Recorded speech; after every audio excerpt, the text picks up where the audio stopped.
First lunar landing feels like yesterday. Some of us don't remember, but the matter of it is 50 years ago. I'm here at Space Center Houston, and they are celebrating Apollo 50th anniversary with a big old story. I'm here with William Harris, the president and CEO. And so, do you remember? I do. I was a little boy when it happened. Actually, I was in elementary school. Yeah.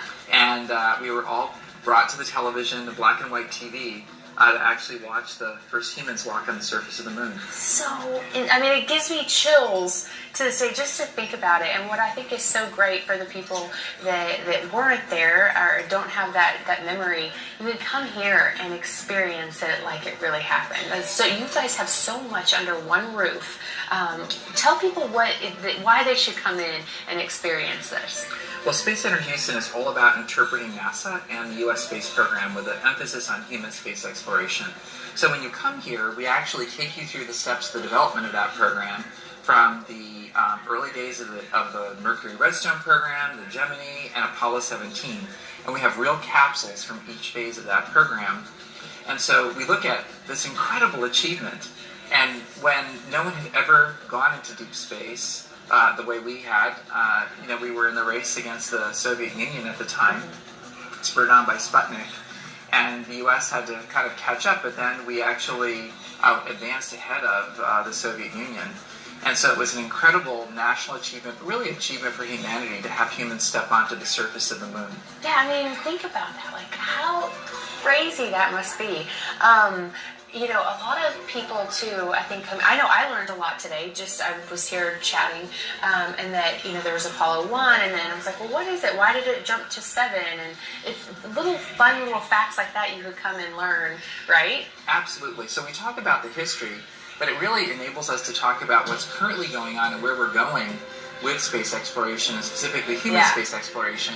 So we have a whole gallery here that we created a little over a year ago that looks at what will it take currently to send humans to Mars. Mm-hmm. And we put you in the situation of preparing for that mission and actually include a Mars sample that you can touch. What?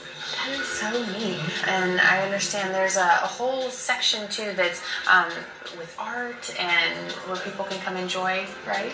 Absolutely. So as part of celebrating NASA's 60th birthday, we mounted a major art exhibit from the NASA collection. Okay. People don't realize that over time NASA had commissioned contemporary artists to create special works of art. So we have on display 2 Andy Warhol silk screens. We have a wonderful Annie Leibovitz portrait of Eileen Collins, a Robert Rauschenberg, Jamie Wyatt, so very prominent artists who depicted NASA and space exploration in different ways will be on exhibit here through January 7th. Awesome. Okay, so I want you to take me to your favorite part. Where's your favorite part? Oh my gosh, well, there are so many favorite parts here, but I think one of them is actually our lunar sample, because we have a piece of the moon you can touch from Apollo 17. Okay. So we can go to the vault. Okay, let's do that. Okay. Sounds good. So tell me how this works now.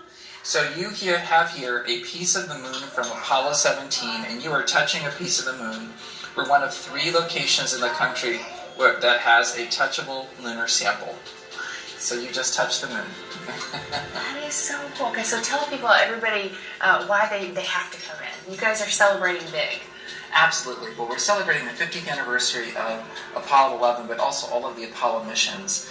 And so this is a time for everyone to celebrate this incredible achievement that we were able to successfully send astronauts to the moon, collect samples, and return back to Earth. So it was an incredible achievement done at a time when advanced computing didn't exist. If you go to the Apollo control room, the entire computing power of that room was 1 megabyte.